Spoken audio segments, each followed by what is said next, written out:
This is HR in Review, a podcast dedicated to HR thought leadership, actionable advice, and all the latest developments in human resource management.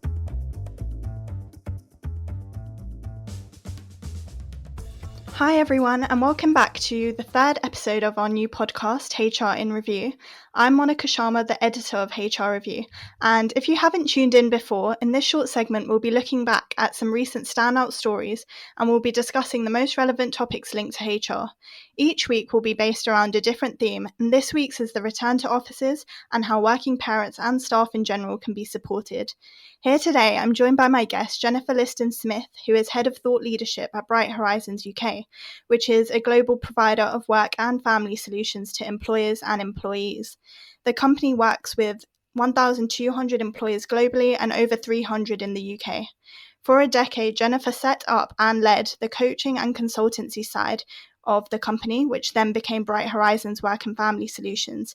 She now focuses on identifying overarching trends through research and translating these insights into solutions and practical action. To the show, Jennifer, how are you doing today? Hi, Monica. I'm well, thank you. It's great to be here, and hi to everyone who's listening as well. Well, lovely. Thank you so much for taking the time out to come on our podcast today. I'm really looking forward to getting into our discussion. Me too. So this week, I wanted to talk a bit about the future of work as things are beginning to open up again and consider the impact that this might have on working parents. Obviously, on Monday, the 12th of April, we saw non-essential retail open up again for the first time in many months.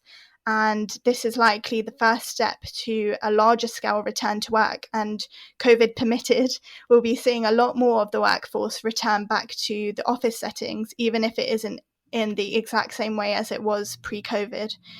Obviously, this isn't going to be smooth sailing for working parents who have had to deal with a lot of different obstacles over the last 12 months.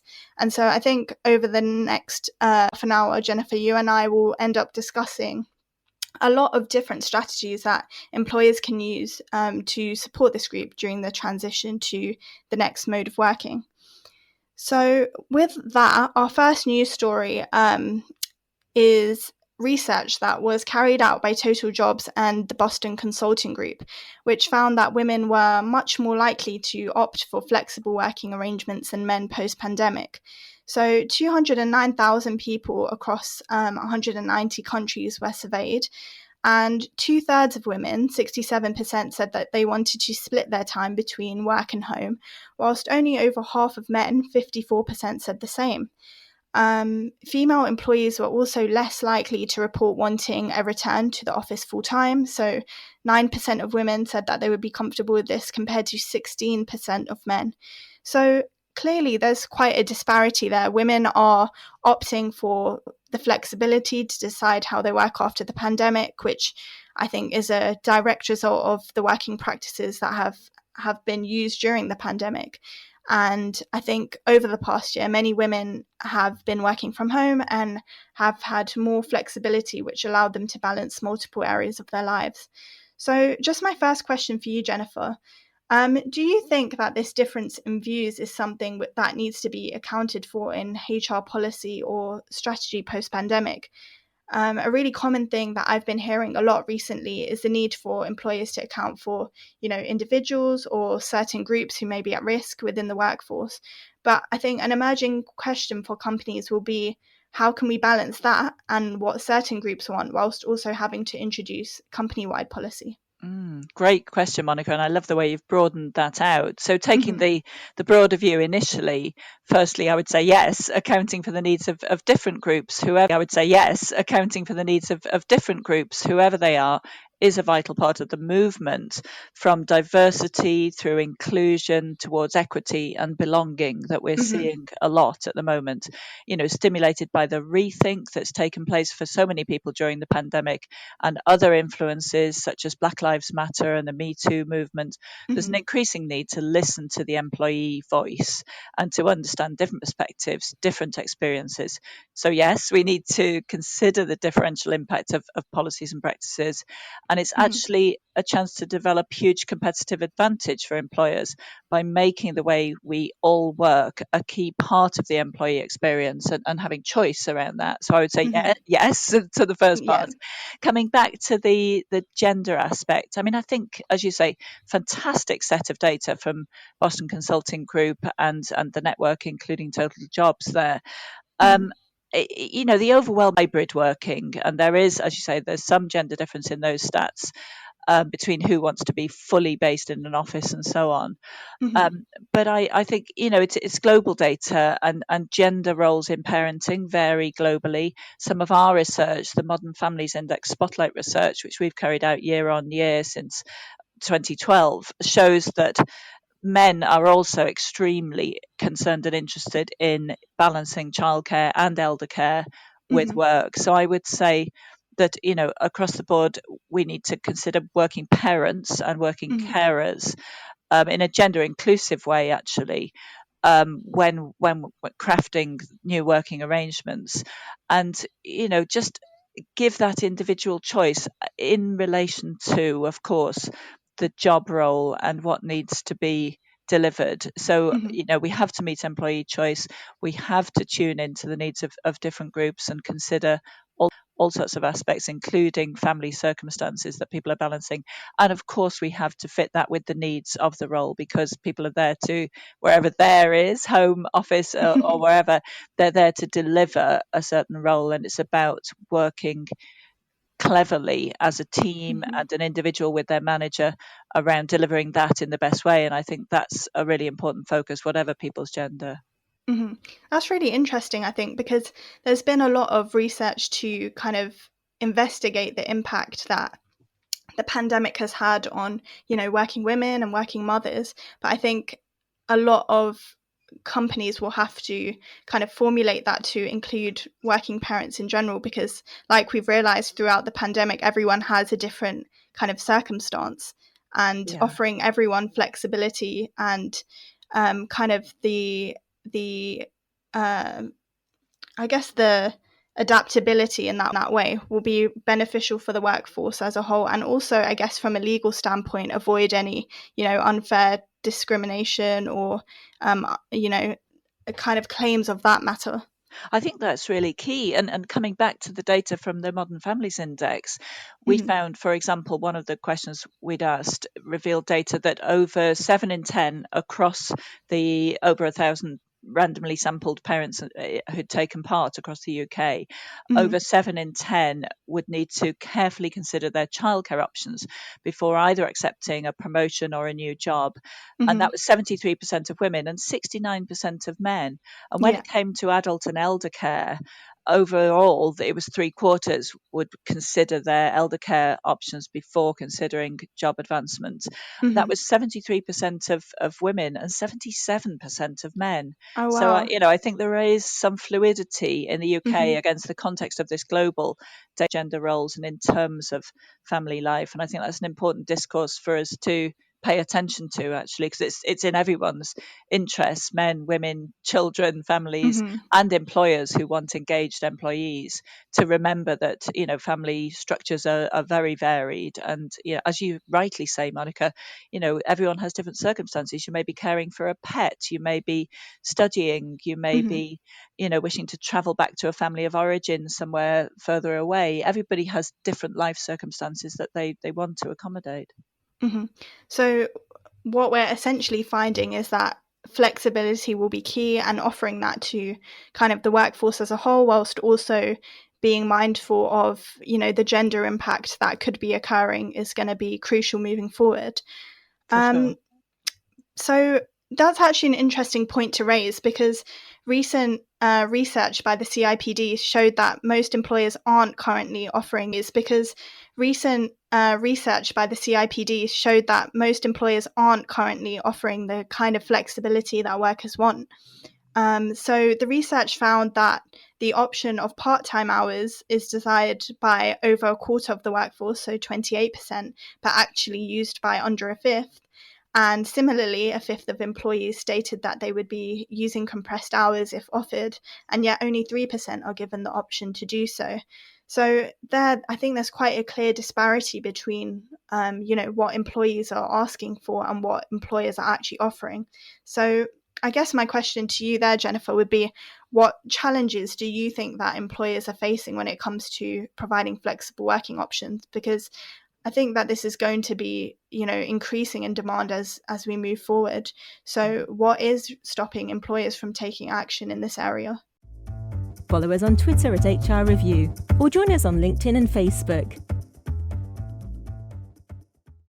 Sure. I mean, I have to say the employers that Bright Horizons works with are extremely good employers, sort of self-selecting by nature of supporting and providing services for working parents and carers. They are employers who are doing the right thing, and I would say a lot of them have a real will to make flexibility work in all its forms.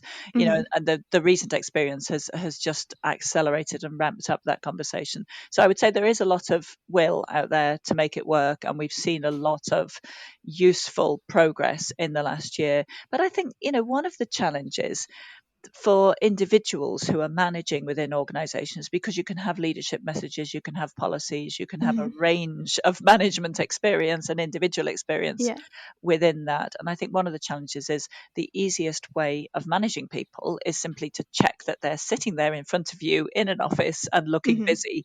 And actually, that's not the way it works anymore. And it's actually much harder. And we have to be, in this changing world, it's harder to assess performance with a dispersed team on the basis of deliverables produced in a flexible, agile way, to assess that performance across teams where people have different approaches. But, this is the key to how we need to go forward. And, in the Boston Consulting Group and network study that you referenced earlier, the largest group on one of the questions was that 44% wanted to have some fixed hours and some flexible hours. So, many organizations will be looking at if somebody is working in a hybrid way, they may be working remotely some of the time. You don't necessarily need to be glued to a desk, but then there needs to be some kind of structure. So, is it some core hours and some flexible hours? Or another option is to have some notion of daily tasks to deliver and the quality those tasks need to be, and then permit them to be delivered anytime, anyhow. But I think, that's then permit them to be delivered anytime, anyhow. But I think, that's the crux of it. There need to be new skills developed by managers, by team members. How do we measure that? How do we know when people have done enough? Because there's the whole question of when do you switch off? And we just need to get better at that. And I think that's one of the big learning curves that we will see next. That's really interesting. I think, the issues surrounding a rise in presenteeism, kind of managing employee performance and tracking that is kind of been difficult, like you said, for managers throughout the pandemic. But I think one thing that has emerged throughout, the last year is that staff have shown that they can handle that responsibly. So from when I was thinking about this, it was interesting to consider whether it was more of an issue of not being able to offer that, or, there's now a general sense of trust. But there is a key problem, which I think we'll end up discussing later, which is when people are choosing different working models, different work hours, and, potentially being dispersed all around the country, this could end up posing quite a threat to company culture and the way that teams operate. And it's going to be really interesting to see how HR teams kind of take that on and keep, that kind of retain that company culture, even though it's a hybrid workforce now. Agree. We should definitely come back to that. It's a big point. Great. So I think the second kind of article that I wanted to discuss was actually yours, Jennifer. So you wrote a wonderful piece for Bright Horizons, which essentially talked about working parents and how employers should consider extending their focus beyond solely offering flexible working. So a part of that, which I thought was really, important, was that during times when schools were closed during the third national lockdown, most parents really had to juggle their work and, their parental duties, which also included, being a teacher for their children. And so during that time, you said it wasn't really flexible working that parents were asking for necessarily. It could be more time, specific time out of their work schedule or extra childcare to help assist them with those duties, and which would then kind of free up their working hours a bit. So I think, like you've identified within that article, this is going to be a continued problem for parents. Grandparents may be shielding, which means an extra layer of support is no longer accessible for working parents. Schools will soon be shut again for the summer holidays, and this will all be happening around the time that staff may be expected to return to offices. A bit on the ideas within your articles and what sources of support you think employers could provide, which would alleviate the burden that working parents are facing. Sure, thanks, Monica. So yes, that's my April edition of my monthly blog that I write. So yeah, I mean, I would say with the summer coming, there are kind of 3 seasons. There's the remainder of the academic year for parents of children and young people of every age. There's the summer holiday where, as you rightly say, there's a mismatch between that rather long period of schools out and the kind of shorter holiday time that most people can take. And then there's the autumn, the sort of back to school. And we hope, with the combination of science and compliance, that we will have a slightly more even approach at that point. But over the summer, one of the things that employers actually can do, which is extremely practical, is to provide access and ideally subsidise holiday clubs. Practical is to provide access and ideally subsidise holiday clubs and virtual holiday clubs, depending on how things pan out with, on-site versus virtual. Certainly over the last year, some extremely creative work went on around taking holiday clubs online. And, a lot of the employers who work with Bright Horizons have backup care, which is where you provide, it can be a nanny coming to the home, it can be a place in a nursery on a day that you're not normally using a nursery, and so on.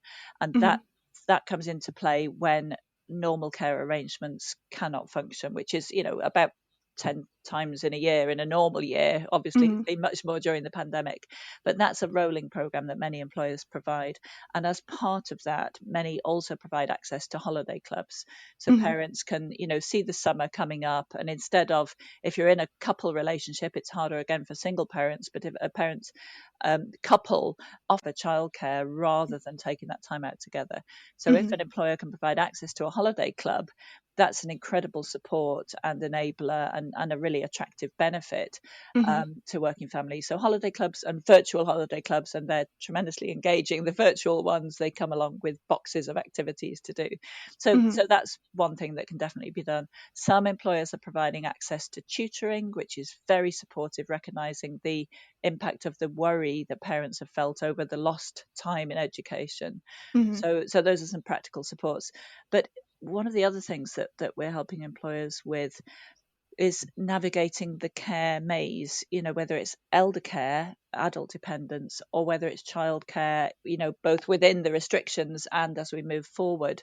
Just giving access, signposting, advice to employees around how to find care, and particularly if people are going to be working in a hybrid way, a week, and it's a childminder on another couple of days. So actually providing that hand-holding support to put the care solutions in place can be very useful, and that can be done relatively cheaply by signposting. Coaching and networks are also extremely helpful to working parents and carers, because there's a practical juggle that has to be done, whether, as you say, during the pandemic or just ongoing in life in general. There's a practical side, and there's also a developmental side. We can all learn a lot from people who've been before, and it normalizes the concerns and doubts and aspirations that we all have to hear somebody else's story. So creating networks or providing coaching as a space to think for working parents, is tremendously powerful in enabling that development and that journey.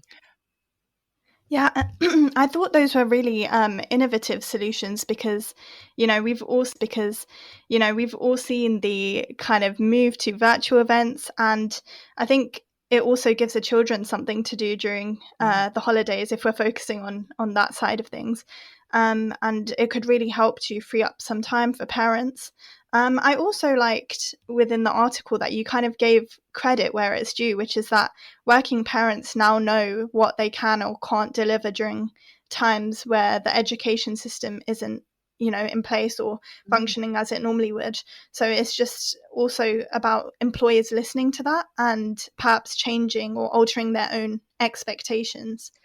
Yeah, absolutely, Monica. And, and that applies beyond parents and carers as well. What you're pointing to there is the really important matter of trust.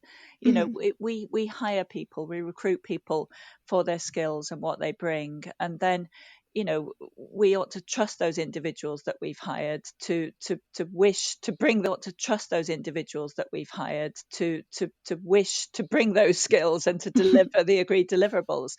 And it needs that kind of dialogue on what could be done day by day. And when we're in a crisis, then we have to work around it. And it's been a question of do what you can during the pandemic, but going forward, I think we can have a really intelligent, well-informed dialogue with all of our employees as to what's possible, what works best, how teams can best collaborate. So that's an important point you make there, Monica. If you have any comments on the HR in Review podcast, would like to suggest a topic or speaker, or provide other feedback, you can contact us using the email podcast@hrreview.co.uk. We look forward to hearing from you.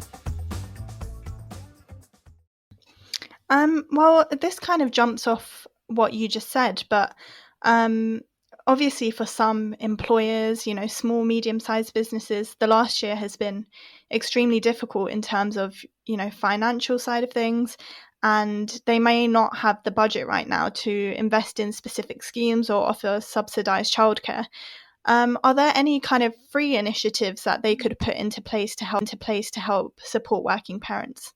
I mean, there are lots of information sources that people can signpost, to help with finding care and so on. Even during the pandemic, actually figuring out that people were allowed to form a bubble to include childcare, was a revelation for some people. And smart internal champions who figured something like that out and signposted it were heroes. So it can be a question of putting together a single source, a go-to site within the intranet that has all your policies and has useful information, and ideally also has some kind of forum or chat area to support a network, because I think networks are a crucial way, as mentioned before, of sharing learning and normalizing the challenges and the goals that people share. And you can do that, obviously we provide events to many employee networks, employee find willing volunteers, and sometimes you get people who go above and beyond. So one of our clients, PwC, for example, has been very well publicized for the digital online lessons that they made available during COVID. They benefit from having Sheridan Ash, who's the Tech She Can founder at PwC. And so there's a Tech We Can charter, and all the signatories of that, including PwC, made available digital lessons online that parents and carers can tap into. But another award-winning employer, Atos, the digital solutions provider, formed a holiday club entirely run by volunteers internally. Right. So they had French lessons, they had The Greatest Showman with choruses in sign language, they had science parties and French lessons, all run by talented and willing employees. So, there's always internal resource that will be offered. One other thing I would say that costs nothing is to make sure that we do not carry forward post-pandemic an image of working from home being a constant Zoom bombing by lively children, because actually with the schools and care settings back in place, that's not what working from home needs to look like. It can be a very orderly, productive business, and I think we owe it to working parents and carers to understand that's how they want to work going forward. Yeah, I think that's really interesting, especially like you mentioned, the impact that volunteers can have, and, kind of learning off each other, creating supportive networks. I think that will go a long way in, finding solutions to some of the problems that carers or working problems face. it's hugely engaging, and then people can win internal awards for their efforts in doing that, and it can be career enhancing. So there are many benefits that flow from career enhancing. So there are many benefits that flow from tapping into those skills. Amazing. I think we'll be seeing a lot more of that as we move forward. So I guess to move on to our final story, this again springboards off something that you wrote within that article, which is that we need to or companies need to form a very inclusive culture to prevent the rise of a two-tier system within hybrid working. So ensuring, like you just touched upon, ensuring workers who choose to work remotely are not disadvantaged in comparison to other colleagues who do choose to return to the office. So I wanted to talk a bit about a report that Microsoft carried out, which highlighted the difference between groups in the pandemic and the need to focus in on certain individuals and groups to ensure that they're also thriving, because there's been quite a clear disparity between several groups. So the report found that 61% of business leaders, largely who are millennial or Gen X, male information workers who are far ahead in their career, were really likely to report that they were thriving during the pandemic. And then on the opposite end of the spectrum, so almost the same amount of workers, groups such as working mothers, Gen Z, frontline workers, and new employees that had been at their firm for less than a year were much more likely to report that they were struggling during the pandemic. So I think for employers moving forward, they need to kind of be aware of the clear divides that have the potential to worsen as we move into new stages of working. Do you have any advice for HR and employers on how they can avoid creating, two sets of employees that HR will need to focus on when creating a successful hybrid working strategy that is really inclusive? Yeah, that's a real question for all of us now, isn't it? And I think from an optimistic point of view, it's possibly more democratized now than it used to be a few years ago, because pre-pandemic, a lot of people and a lot of organizations were already on a journey towards more flexible and agile working. People, a lawyer or a banker dialing in to a meeting as the one person who happened to be working remotely that day felt pretty much out on a limb, and they were dialing in. It was a phone line, and it was awkward to speak up in the meeting, not having any signal as to what was happening around the table. Now people are all on screens, and I think as we go to mixed meetings where some people will be in an office, some people will be remote, if everybody is on a screen, perhaps individual screens, even if you're around the table, so that it's equal across those who are around the table, so that it's equal across those who are calling in from remotely as well, perhaps representing people around the room, perhaps having chairs that represent the people who are remote, so it feels like a gathering, ensuring that everyone has the chance to speak. So, very attentive chairing, and chairing that's aware that sometimes different groups have more power in meetings, and that, people can sometimes speak over others, or take others' points, or take the credit for others' points, and that's the way that those meeting dynamics sometimes play out. Being attentive to that and balancing that out, and also things like continuing the after chat. It's often on the way out of a meeting that somebody says, "Oh, that was an important point about such and such." Continuing that in an online channel that's related to the meeting can make sure that it's inclusive as well. So I think it's about being smart in the way we use the tech, attentive in the way that we chair those meetings, and the way we convene those meetings, and the way that we build a community around them. I mean, I think that's a really interesting point. Obviously, that is quite a big concern for employers about how they're going to kind of merge, the people who are working in the office and the people who choose to work remotely. A recommendation that I actually saw, which again is kind of tied into that need for visibility, even if employees aren't physically there in the office. One recommendation that I saw was that managers should be keeping track of all employees' achievements and keep reviewing that to see how they're progressing, and having that maybe written down or like looking over that quite frequently can then ensure that, you know, the people who are deserving of a raise will get that regardless of, you know, whether they're in the office or not, because it keeps employees, I guess, visible. Well, it's across bias, doesn't it? The sort of mm-hmm. hunch of who we think is doing well. I love the concept of catching people doing well rather than just catching mistakes, you know. Right. So I think recording that is really important. And, you know, leaders need to pay attention to being visible and accessible online and to everybody. So it Mm-hmm. doesn't become, you know, which is what it used to be when there was some element of agile working pre-pandemic. It used to be that, you know, going into the office was the place you could get seen and be more Mm-hmm. promotable. If we really want to invest in a hybrid working future, then leaders need to make sure that they are accessible by a dispersed team and not only in one central location. Why not subscribe to the premium version of HR in Review? You'll get ad-free content, early and extra episodes and more. Even better, although it's the premium edition, it's absolutely free. Sign up at hrreview.co.uk/podcast. Well, going back to the research conducted by Microsoft, one recommendation that was made at the end of the report was that rebuilding social capital was a business, or is going to be a business imperative. And so I thought it was really interesting because it kind of implies that this social capital has been lost or eroded during the pandemic and needs to be recultivated. I guess my question is, do you agree with this view? And if so, how can employers cultivate a sense of company culture?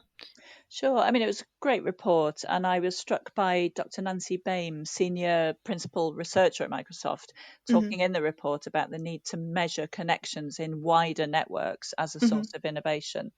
But the report goes on to show that as restrictions lifted in places like New Zealand and South Korea, those connections were established and re-established through hybrid working, you know, so Mm-hmm. you don't have to be sitting side by side in rows of desks in order Mm-hmm. to do that. You can do that as a blend of working in an office, or particularly meeting and collaborating in an Mm-hmm. office site, and then working remotely some of the time. You don't have to you know, make that a permanent role for that. You don't have to you know, make that a permanent role for that connection to take place.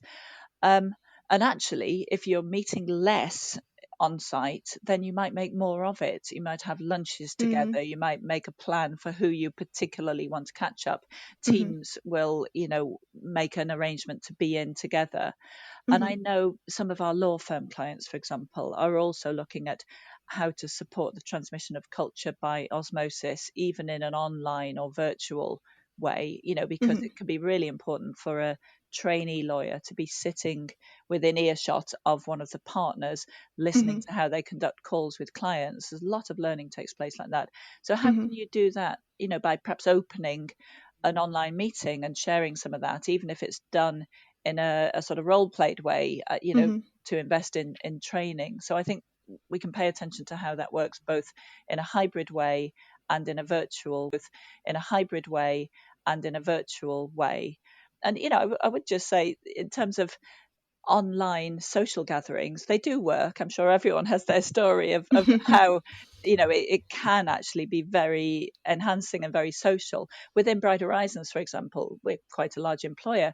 Our Mm-hmm. marketing team has a quarterly social, and the social committee are really gifted at creating quizzes and games.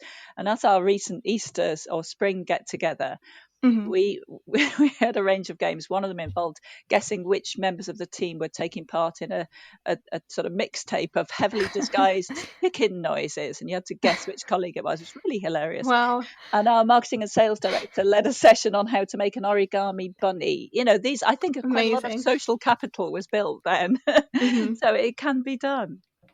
That's a really optimistic view, I think, and hopefully one that employers will share moving forward. I think it will be asking employees what they like and kind of, I guess, leading with compassion, to really create a work model that really supports staff and, you know, working parents and carers. Absolutely, that and clarity about objectives so that the work gets delivered. We know when we've done enough, so we know when we can switch off, but we're also being effective, in the job that we're doing, but with more choice and flexibility. I agree, Monica. Well, thank you so much, Jennifer, for joining me on the show today. It was an absolute pleasure to have you on here. And I think all the points that you raised today will be really useful for our audience as they kind of move forward with their own working strategies. Thank you, Monica. It's been an absolute pleasure for me too. Many thanks. So if you want to hear more from Jennifer Liston-Smith, you can reach her at Bright Horizons UK. If you enjoyed this podcast, Inside HR, which will delve into these topics and many more, we have one coming up this Thursday, the 22nd of April, which is about achieving fluid workforce management with the SD Works. We also have one the week after, the 29th of April, which is discussing how to address the skills gap and future-proofing your L&D strategy. If you're interested in learning more about the future of work, the transition to hybrid working, or any other topic linked to HR, please head over to our website, HRreview.co.uk. Thank you to Jennifer once again, and thank you very much to our audience for listening to our podcast this week. And we hope to see you in 2 weeks' time, where we will be continuing the discussion on the most relevant HR topics. See you then. Thank you. The HR and Review podcast is brought to you by HRreview.co.uk. HRreview.co.uk is a website dedicated to human resources and related professionals. News items are posted daily, together with analysis looking in depth at topical HR issues. You can sign up for our range of specialist newsletters at hrreview.co.uk/sign-up and follow us on Twitter at HRreview, or join us on LinkedIn and Facebook. Thank you for listening.